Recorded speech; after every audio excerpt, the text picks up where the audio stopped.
तो हेलो दोस्तों, कैसे हो आप सब। तो इससे पहले हम अगले एपिसोड में बढ़े, मैं थोड़ा सा पिछला एपिसोड याद दिला देती हूँ। तो पिछले एपिसोड में हमने देखा था कि वाटर ड्राइव वाले मेरे सिटी को तबाह करने वहाँ पर आ गए थे। तो उन्हें रोकने के लिए तैनोंग को मजबूरी में डिवाइन इंपरर टोकन निकालना पड़ता है, जिससे बैटल तो रुक गई थी, लेकिन वहाँ पर यूशिकी को अपना दिल तोड़ के वहाँ से निकलना पड़ता है। और फिर हमने देखा था कि यूशिकी को तैनोंग को मारने का ऑर्डर मिलता है, लेकिन वो साफ मना कर देती है। वहीं दूसरी तरफ से दायरोन नाम का पुराना दुश्मन मास्टर हान को मारने पहुंच जाता है। तो हान जब अपने आदमी को बचा रहा था तो एक दुश्मन ने उसके सीने में जहरीला वेपन उतार दिया, लेकिन तब भी वो अपना सफर जारी रखते हैं और वो मिरेज सिटी की तरफ निकल जाते हैं। बहुत सारे बेस्ट को उनकी तरफ भेज देता है। तो तैनोंग और मास्टर हान मिलकर उनसे फाइट करके एक सेफ जगह पर पहुंच जाते हैं। और तैनोंग कहता है इस मैप के जरिए हम ये दीवार पार करके सीधा मिरेज सिटी में पहुंच जाएंगे, लेकिन तब तक वाटर ड्राइव वाले फिर से उन पे हमला कर देते हैं। तो मास्टर हान तैनोंग से कहते हैं कि मैं इन्हें रोक लूंगा, लेकिन तुम तब तक इस दीवार को पार करने का सोल्यूशन ढूंढो। और हमें देखा था कि मास्टर हान पहले से ही जख्मी थे और वो अब और फाइट नहीं कर पाते, लेकिन उससे पहले ही तैनोंग ने उस दीवार को मुश्किल से तोड़ ही दिया और वो सब सेफ्टली मिरेज सिटी में पहुंच गए थे। और फिर हमने रात का सीन देखा था, जहाँ पर एक आदमी मास्टर हान को ठीक करने के लिए एक डिस्क्रिप्शन लाया था, लेकिन उसमें एक बीट कम था जो कि मिरेज बीस्ट के पास मिलेगा। तो तैनोंग तय करता है कि वो बीट ला के ही रहेगा। तो इसी के साथ बढ़ते हैं अपने आज के एपिसोड में। तो एपिसोड की स्टार्टिंग होती है और हम देखते हैं कि वहाँ पे सारे लोग वाइन पीते पीते सो गए थे।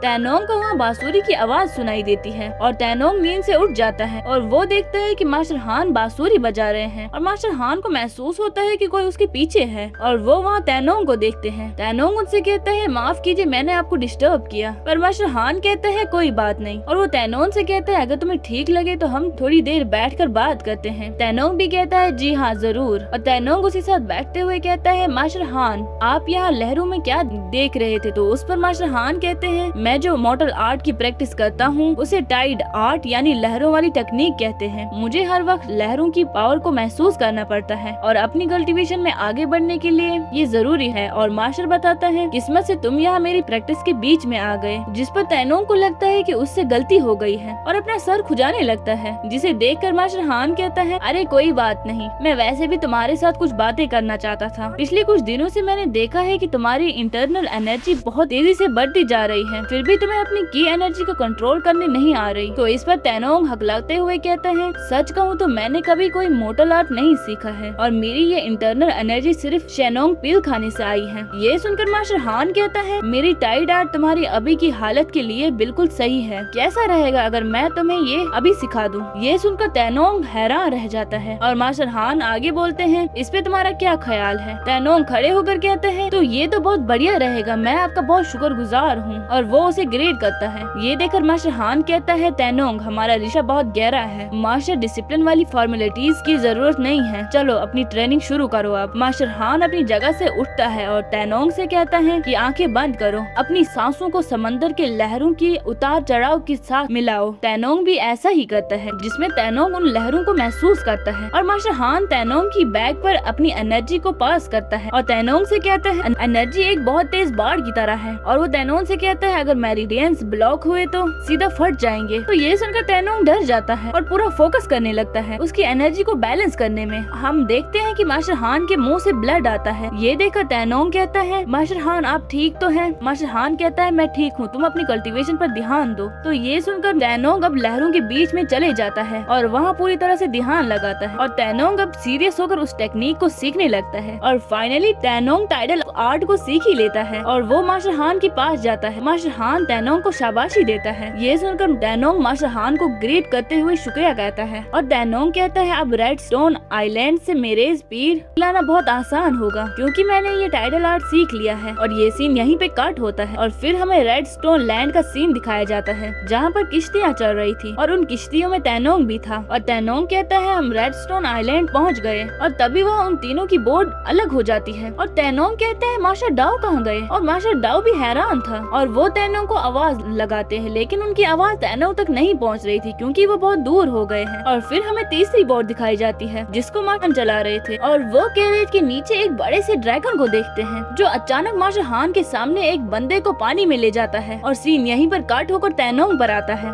जहाँ पर सीयू तैनोंग को समझाता है कि फिक्र मत करो, हमारे लोगों को इस समुद्र की आदत है। फिर सीन कट होकर वाटर ट्राइब के लोगों पर आता है, जहाँ पर तियानबू भी होता है। और तभी वहाँ पर एक अजीब सा पंछी आता है जो तियानबू को इन्फॉर्मेशन देता है कि मास्टर डाओ रेडस्टोन आइलैंड गया है और मास्टर हान मेरी सिटी की हिफाजत कर रहा है। तो ये सुनकर तियानबू कहता है यही टाइम है हमला करने का, और ये सुनकर वो पंछी भी वहाँ से निकल जाता है और उन पर अटैक करने के लिए तियानबू कहता है मास्टर हान अब पुराना हिसाब बराबर होगा। और यही सीन कट होकर तैनोन पर आता है, जहाँ पर वो एक केव के पास पहुँच गया था और जीजी से कहता है ये मुझे मेरेज बीस्ट की गुफा लग रही है। तो सीयू कहता है ये बिल्कुल वही है। तो वो उस केव के अंदर जाते हैं, जहाँ पर हम कुछ स्पिरिचुअल ड्रैगन्स को भी देखते हैं, लेकिन तभी वो उन पर अटैक करते हैं। तो सीयू उनमें से एक को तीर से मार देता है, लेकिन वहाँ बहुत सारे ड्रैगन होते हैं। तभी तैनोंग उन सब से कहता है पीछे हटो, मेरे ट्राइड आर्ट टेस्ट करने का वक्त आ गया है। और हम देखते हैं कि ये वहाँ पर बहुत सारी एनर्जी को जमा कर उन ड्रैगन पर अटैक थ्रो करता है, जिसकी लपेट में आकर वो सारे ड्रैगन खत्म हो जाते हैं। ये देखकर जेजी कहती है कुछ तो गड़बड़ है। तैनोंग ब्रदर मुझे लग रहा है कि ये सिर्फ हमारा इल्यूजन है। तभी उनके सामने एक सीप ओपन होता है, जिसमें से एनर्जी निकलती है। तैनोंग जब अपनी आंखें ओपन करता है तो उसके सामने सब कुछ बदल गया था और हम देखते हैं कि वहाँ पर युशिकी होती है। युशिकी को देखकर तैनोंग हैरान रह जाता है और युशिकी तैनोंग से कहती है कि इधर आओ। तो तैनोंग उसके पास जाता है और वो तैनोंग का हाथ पकड़ती है, लेकिन तैनोंग को कुछ होने लगता है और ये जब अपने चारों तरफ देखता है तो ये देखता है कि ये जेजी के पास था और जेजी ने उसको होश में लाया था। और जेजी तैनोंग से कहती है तुम सीधे मेरेज बीस्ट के पास जा रहे थे। और सीयू भी कहता है अगर हमने मेरेज बीस्ट को मारना होगा तो हमें अपने माइंड पे कंट्रोल रखना होगा, क्योंकि ये सीधे हमारे माइंड से खेलता है। और फिर वो सारे मिलकर मेरेज बीस्ट पर अटैक करते हैं और वहाँ पर वो अपनी टेंटिकल से सीयू पर अटैक करता है। सीयू उसके अटैक से मुश्किल से बच पाता है और तभी तैनोंग ऊपर देखता है जहाँ पर कुछ स्टोन्स थे और दोस्तों उन्हीं से ये पावर लेता था। और तैनोंग ऊपर की तरफ जाने लगता है। वो टेंटिकल तैनोंग को रोकने की कोशिश करता है तो तैनोंग उनसे बचते हुए उस क्रिस्टल पर कूद जाता है। पीछे की तरफ सीयू भी तैनोंग का आइडिया समझ जाता है और वो अपने तीर से उस स्टोन पर अटैक करता है और वो नीचे गिरने लगते हैं, जहाँ पर मेरेज बीस्ट भी था, और सीधा उसके ऊपर गिरते हैं, जिससे उसकी मौत वहीं पर हो जाती है और वो केव भी नॉर्मल हो जाता है। और सीयू जाकर उस सीप को ओपन करता है और उसमें से मेरेज बीट को निकालता है और सीयू कहता है मेरे फादर की तकलीफ अब जल्दी ही खत्म हो जाएगी। और सीन कट होकर मेरेज सिटी के बड़े गेट पर आता है, जहाँ पर वाटर ट्राइब ने हमला कर दिया था और एक बंदा मेरेज सिटी के गेट को ओपन कर देता है और जनरल कहता है रास्ते में जो भी आए उन सबको खत्म कर दो। और फिर सीन यहीं पर कट होकर तैनोंग पर आता है, जहाँ पर तैनोंग कहता है अंकल हाउ और बाकी सब कहाँ गए, हम सब तो एक साथ आए थे ना, लेकिन उनका तो कोई निशान तक नहीं दिख रहा जब से हमने बीड हासिल किया है। तभी जेजी को समुद्र में कुछ दिखता है और वो तैनोंग से कहती है वहाँ की तरफ चलो। फिर जब वो वहाँ जाते हैं और वो देखते हैं कि वहाँ पर मेरेज सिटी के वॉरियर होते हैं जो उनके साथ आए थे और उन्हें मरा देख तैनोंग हैरान रह जाता है और वो कहता है कि ये किसने किया। और सीन शिफ्ट होकर मेरेज सिटी पर आता है, जहाँ पर वो जितने जितने आगे बढ़ रहे थे उतने ही मासूमों के घर में आग लगा रहे थे और जनरल बहुत ही बेरहमी से उन सबको मारने लगता है। और जनरल कहता है सब सैनिकों को कह दो रास्ते में जो भी दिखे उन सब की फैमिली को ही मार दो, किसी को भी मत छोड़ना। और वहाँ पर एक मदर ने अपने बच्चे को छुपा कर रखा था, लेकिन वो जनरल उनको भी महसूस कर लेता है और वो बेरहम उनको भी नहीं छोड़ता, वो उनको भी मार देता है और आगे बढ़ता है जहाँ पर मेरेज सिटी का लॉर्ड था। और सीन शिफ्ट होकर तैनोंग पर आता है, जहाँ पर सीयू अपने लोगों की लाश और अंकल हान को मरा देख गुस्से में आ जाता है और कहता है ये जरूर वाटर ट्राइब के लोगों का काम है। तैनोंग कहता है तो उन्होंने पीछे हटने का नाटक किया था ताकि हम लापरवाह हो जाएं और वो इसी वक्त के इंतजार में बैठे थे। और तैनोंग कहता है मुझे डर है कि उन्होंने मेरेज सिटी पर हमला न किया हो। जेजी कहती है हमें जल्दी ही वहाँ की तरफ जाना होगा और अपने लोगों की मदद करनी होगी। तैनोंग सीयू से कहता है क्या कोई शॉर्टकट रास्ता है यहाँ से जल्दी मेरेज सिटी तक पहुँचने का। इस पर सीयू कहता है रास्ता तो है लेकिन वहाँ बहुत खतरा है, हमें रीफ फॉरेस्ट पार करना होगा। और वो तीनों वहाँ से रवाना हो जाते हैं। तैनोंग बोट को संभालते हुए सीयू से कहता है मैं अपनी स्पीड को कंट्रोल करूंगा और जेजी तुम जहाज चलाओ और इसी तरह हम बारी बारी निगरानी करेंगे। और जाते हुए उनको वो ड्रैगन दिख जाता है। तैनोंग उसे देखकर जेजी से कहता है पत्थरों के बीच में बोट को इधर उधर चलाओ। तो जेजी भी वैसा ही करती है, लेकिन ये ड्रैगन रुकने का नाम नहीं ले रहा था। तो तैनोंग कहता है बोट को पानी में ले जाओ, लेकिन वो उनको पानी में भी पीछे नहीं छोड़ता है। तो वो अपनी बोट को तेजी से आगे बढ़ाने लगते हैं। तैनोंग को लगता है कि ड्रैगन ने उनका पीछा छोड़ दिया है, जिस पर जेजी अपनी तारीफ करते हुए कहती है हूँ ना मैं समझदार और टैलेंटेड। सीयू कहता है ठीक है तुम समझदार हो, लेकिन हमें जल्दी यहाँ से निकालो। लेकिन वो देखते हैं कि वो ड्रैगन सीधा उनके शिप के सामने आता है। तो जेजी कहती है सब लोग मजबूती से पकड़ लो और वो सब ड्रैगन से आगे निकल जाते हैं। लेकिन वो ड्रैगन पानी में जोर से अपनी साउंड क्रिएट करता है, जिससे उस शिप का बैलेंस खराब हो जाता है और वो नीचे पत्थरों में टकराते हैं और इसी इंटेंस सीन के साथ ये एपिसोड खत्म होता है। तो दोस्तों, अगर आपको आज का एपिसोड पसंद आया हो तो लाइक और सब्सक्राइब करना और एक प्यारा सा कमेंट भी करना। तो फिर मैं इसका अगला एपिसोड भी जल्दी ही लाऊंगी। Thank you for watching. मिलते हैं अपने नेक्स्ट एपिसोड में, तब तक के लिए बाय बाय।